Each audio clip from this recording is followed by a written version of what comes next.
Hi, it's Nathan here, and that right there is Mount Agung, and hopefully going to climb it within the next few days.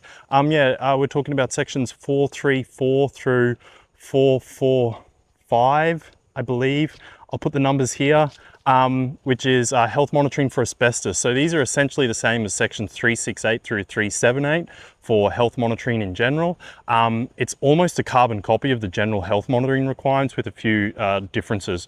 So key things to remember: health monitoring is if we being exposed or potentially exposed to dangerous substances, we need to get workers' health checked periodically to make sure we're not making them sick. It's got to be done by a registered medical professional, i.e. a doctor.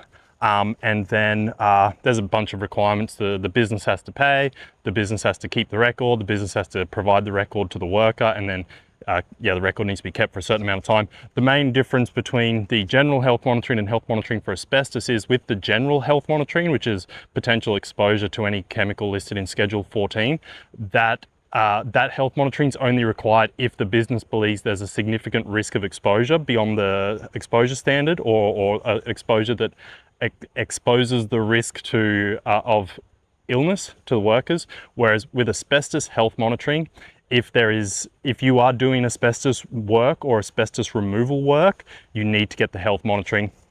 There's also a longer timekeeping period for the health monitoring records. I believe the standard health monitoring is 30 years, whereas asbestos is 40 years.